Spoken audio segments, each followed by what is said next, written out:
So, Kyle, tell me a little bit about yourself if you could.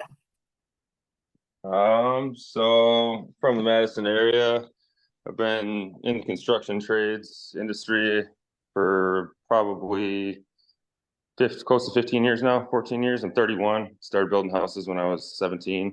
Nice. Um, About to be 32 here. And the last 4 years I've been running my business. Got tired of working for other people and just being kind of limited by their vision, I mean, I worked for some pretty high-end remodelers in the Madison area and just, I got tired of training up all their employees and not really being rewarded for all the work that I put in.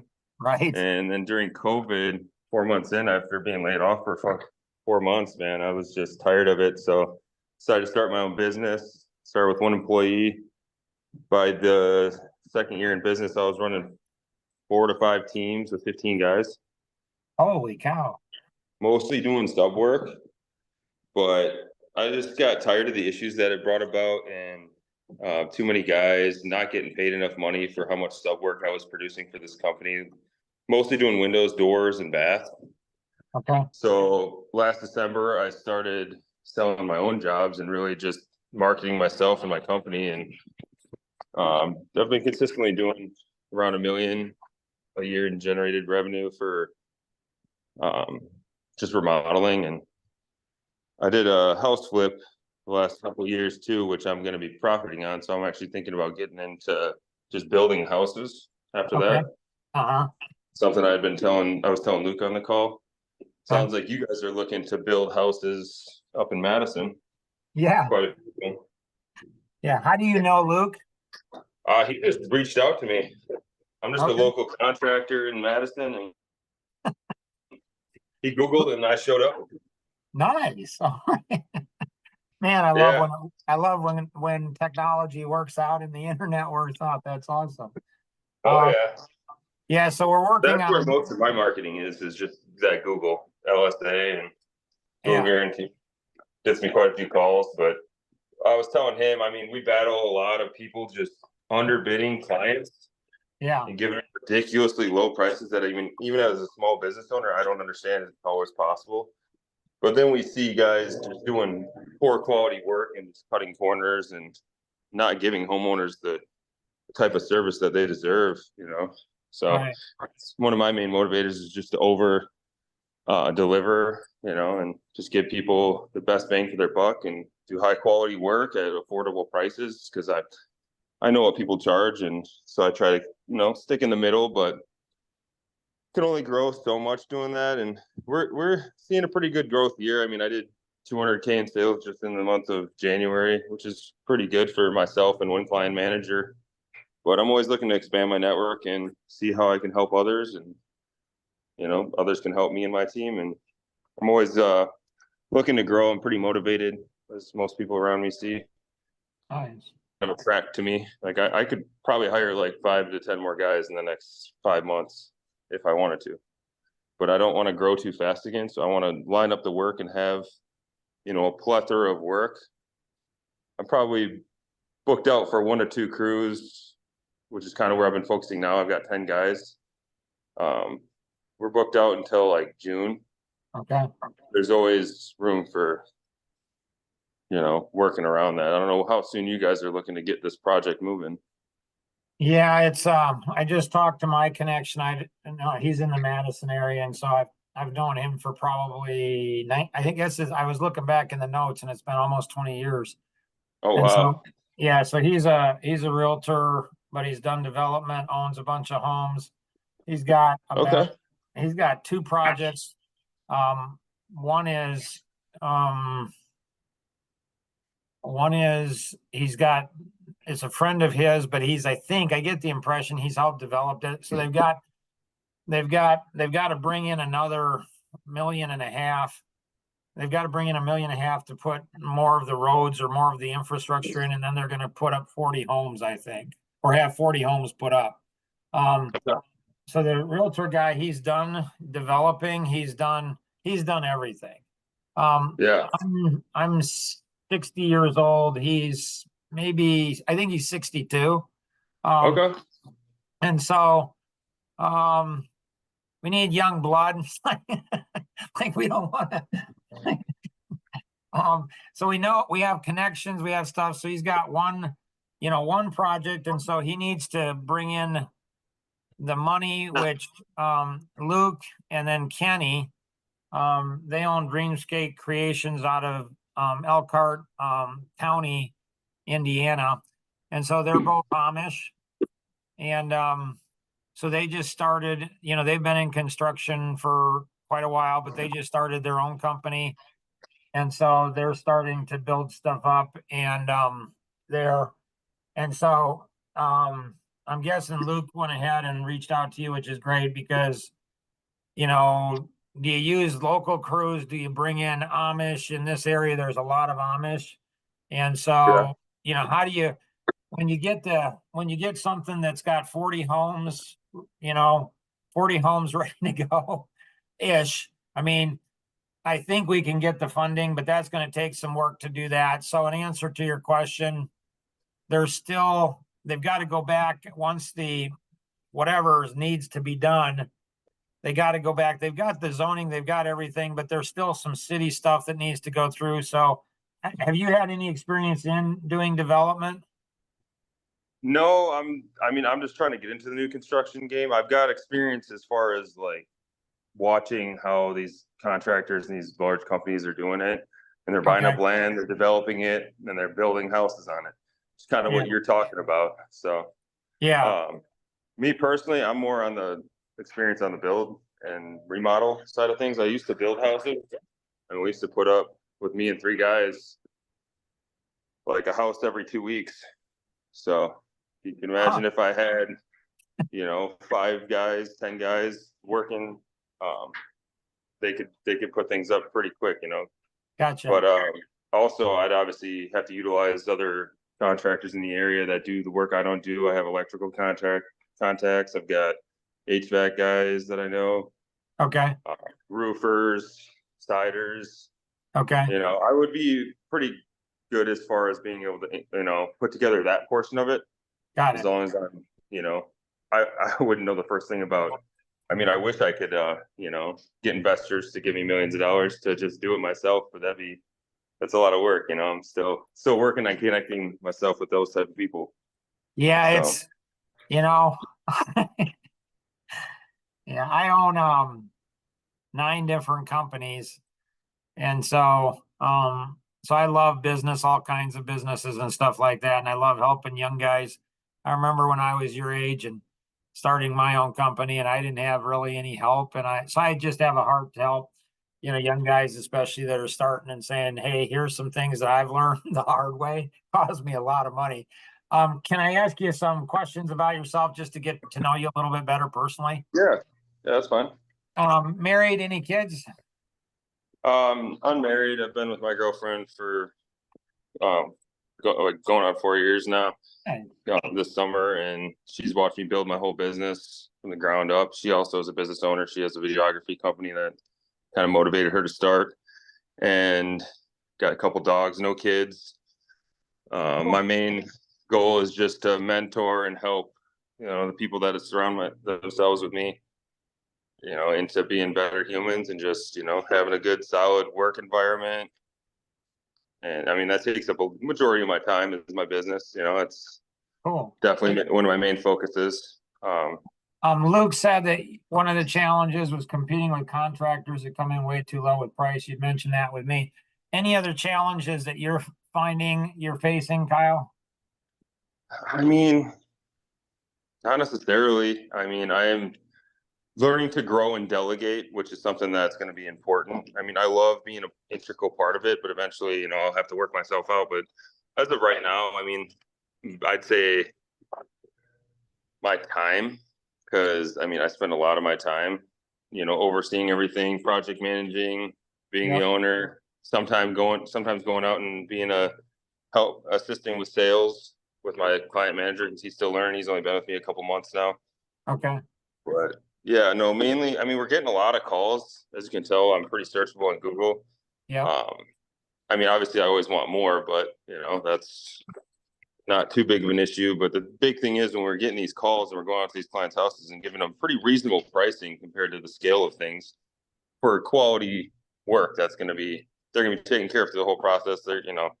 Right. They're going to be warranties on their product, warranties on the workmanship. We're not just going to come in there, get it done quick, and get out and not Right. cover a bus. We're going to get in there, do it efficiently, and do a great job so that they're left happy. Right. But I've run into a lot of jobs getting lost the last 2 months, I'd say, like hundreds of thousands of dollars worth of jobs, just because people were like, oh, I found somebody to do it for this amount, like Right. super low quotes. And as you probably know, you never go with your lowest quote, Right. But unfortunately, if people aren't the smartest sometimes, but you can't really, they have to figure that out for themselves. I've had clients that, like this client had a tiled in shower with a double shower head, and they redid and like opened up a wall to take a half bath and a full bath and make them one for $13,000. And they did the shittiest job I could imagine possible. Worst tiling, like everything was just garbage about this job. It was terrible, and the homeowners are extremely unhappy, and that's why they called me to come over there and give them an idea of what it would cost to fix it. I told them it's gonna be like 13 to 15,000 just to do your shower right. and tile. I mean, that takes a week to do. Right. Took them 3-4 months. I don't know how that company stood afloat that entire time. Right. It blows my mind. And If somebody, Kyle, anybody could help you like in any area of your business, what would you love help with? I mean, I'm just looking for opportunities to grow and expand and create new opportunities for me and the people around me. And I mean, Gotcha. And then kind of a strange question, but one that helps me to understand your personality better. Which of these four shapes would you tend to like the most? A cube, a pyramid, a wavy line, or a ball? A cube, a pyramid, a wavy line, or a ball? interesting. Never been asked that question. Yeah, it's a little off the wall, but it's pretty interesting. So which of these four shapes? A cube, a pyramid, a wavy line, or a ball? I would have to see him almost to tell you, but Let me see. probably a ball, I would think. I don't know. And then after that, a cube, a pyramid, or a wavy line? Probably a pyramid. And then after that, a cube or a wavy line? Probably a cube. And then which of these four things would cause you the most frustration in any area of your life, personally or professionally? Again, which would cause you the most frustration? Not being done properly in order, out of control, boring or not fun, or conflict with others? Again, out of order, out of control, boring or not fun, or conflict with others? Probably out of control, I would think. I don't know. And then after that, out of order, boring or not fun, or conflict? Probably out of order. And then after that, boring or not fun, or conflict with others? Conflict with others.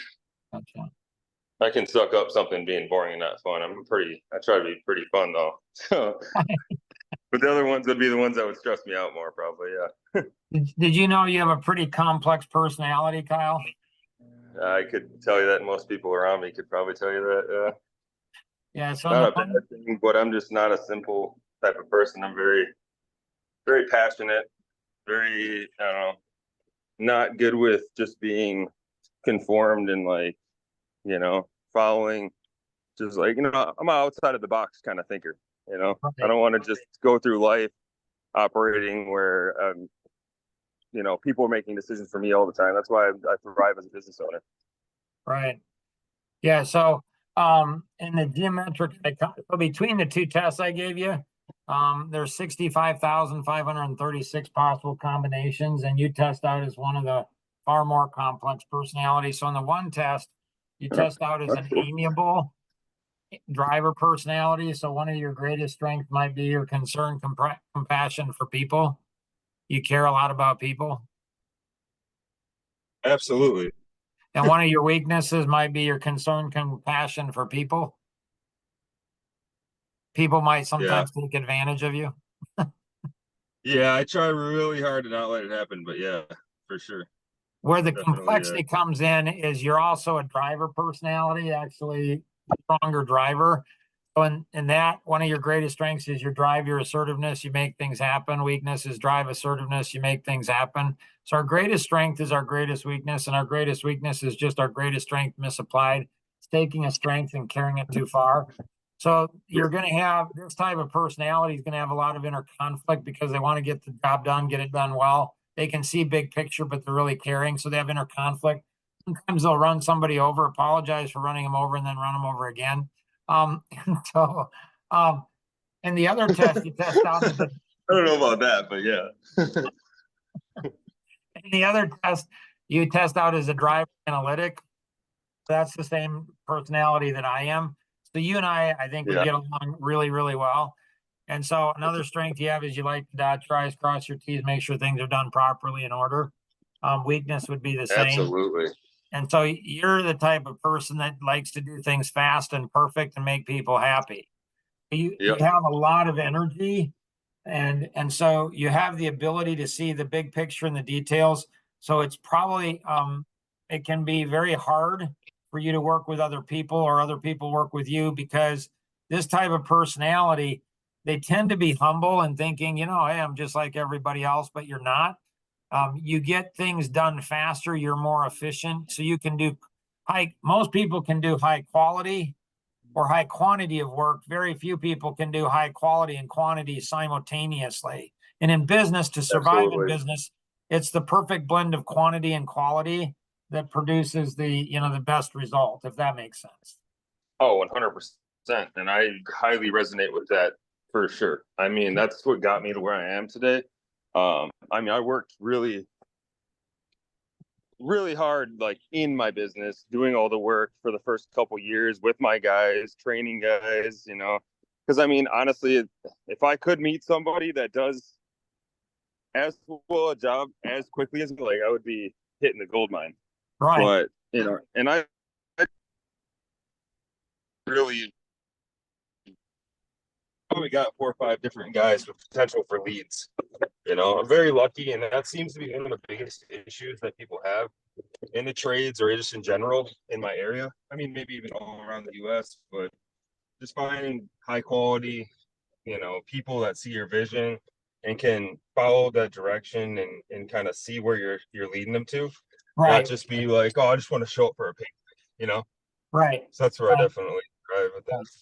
Yeah, so there's two projects, one that's got 40 homes. The average price on those is going to be about $500,000 each is That what sounds good. what I'm told. And then the other project that'll come a little bit later than that, probably will have, I'm guessing, between 30 and 40 homes. My guess is the price will be about the same, but I could be wrong. It could be higher, it could be a little lower. I'm not sure on that. So there's so we're looking at Kenny, Luke, and I are looking at doing a road trip, from our area into your area. So we're looking for, we pull this off. How fast do they want the homes to go up? There could be between 10 and 20 homes a year. I don't know if they can sell them fast enough, maybe there's 40 homes a year. I don't know. So there's definitely a lot of work. The bigger the projects, the more of a pain it is. I like to, yeah, Go ahead. I like to break things down, and that's where I thrive as a leader in the construction industry.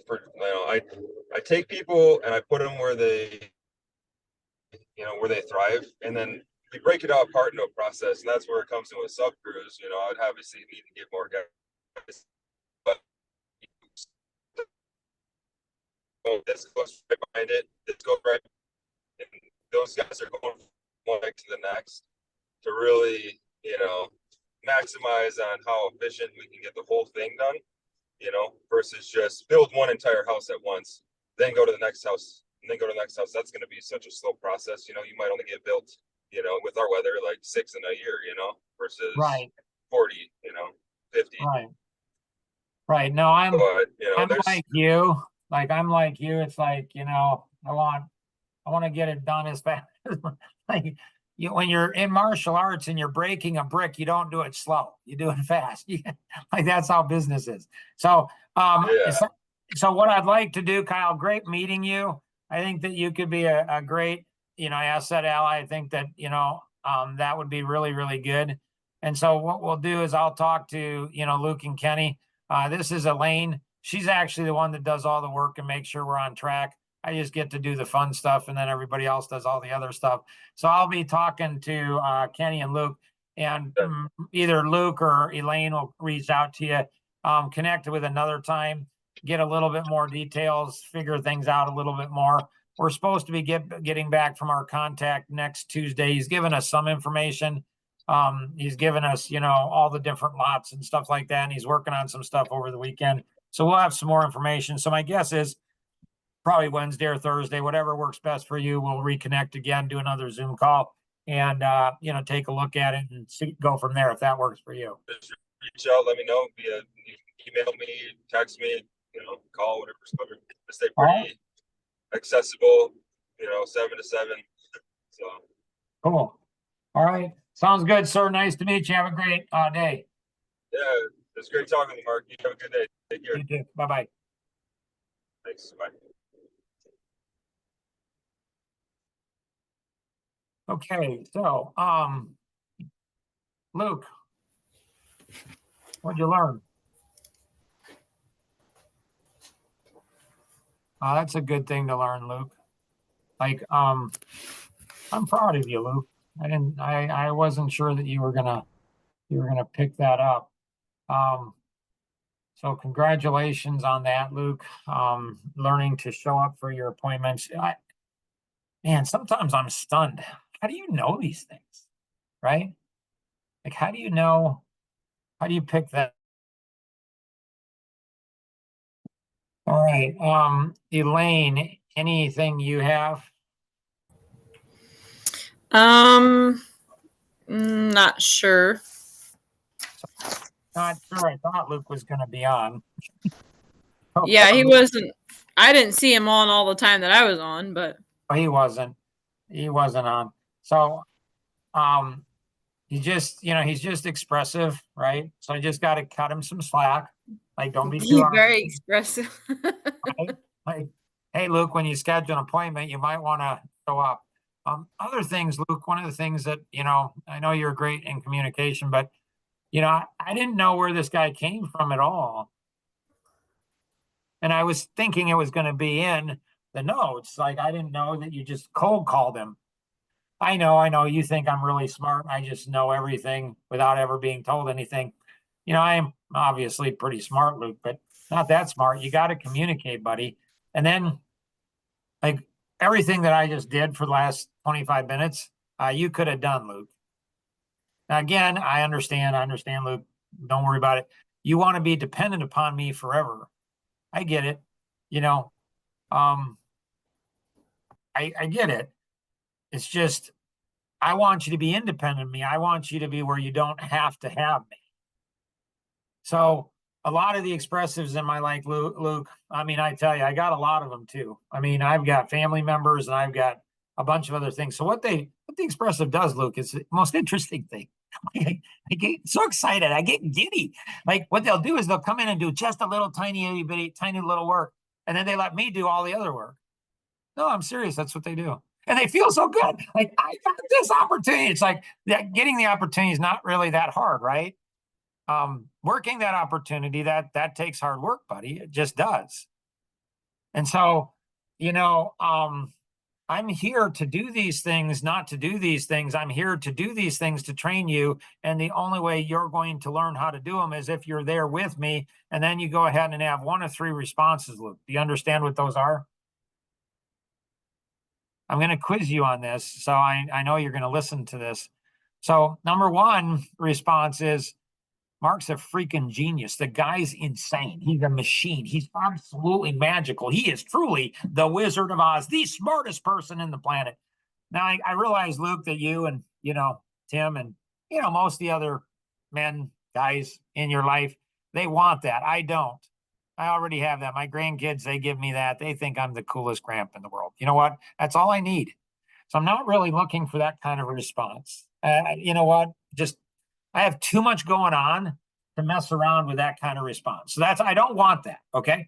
Number two response is, you know what? I couldn't have done what Mark did, but now that I've seen him do it and take really good notes, and I've really paid attention, and I've understood the significance of what he's doing, and I've written it down, I've internalized the significance, I've done all of that. I'm going to go out and I'm going to make another cold call. And the next time I do it, I'm going to go ahead and make sure. I mean, you got it into MCAT. That's good, but there's a whole bunch of stuff that you missed.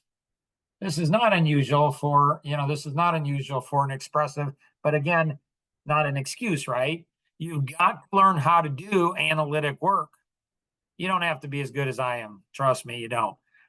That's my secondary or equal to my primary, but you got to be better than you are. Like, I'm an expressive, I'm zero on expressive, like almost zero. Like, there's nothing. And, I can go ahead and crack jokes, make people laugh, and I can be crazy, and I can go ahead and not connect the dots, and I can come in and create a bunch of energy, passion, create so much drama. Oh, shake. I can do all of those things. I don't really like to. It's kind of boring to me. It's kind of stupid. But you know what? I can do those if I need to do those. So you need to learn how to be the driver. You need to learn how to be the analytic. Not as necessarily as good as I am, but a whole lot better than what you are.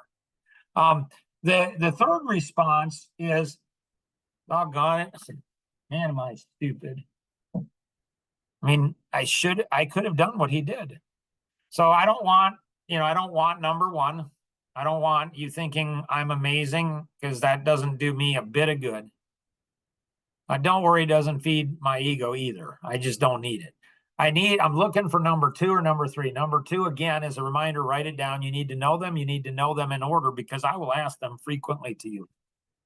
And so number two is going to be, doggone it. I couldn't have done it, but now that I see him do it, I can do it. So I want that response, Luke, or I want the third response is, man, I should have been able to do that. Make sense, Luke? Hopefully this is helpful and a great learning opportunity for you, and well, probably every other LP under there too. Guys, ladies, whoever's an LP, do not go ahead and make me do work that you could do, because trust me, there's so much other work that I could be doing that you cannot do yet. So hopefully this has been helpful. All right, we'll see you. Bye.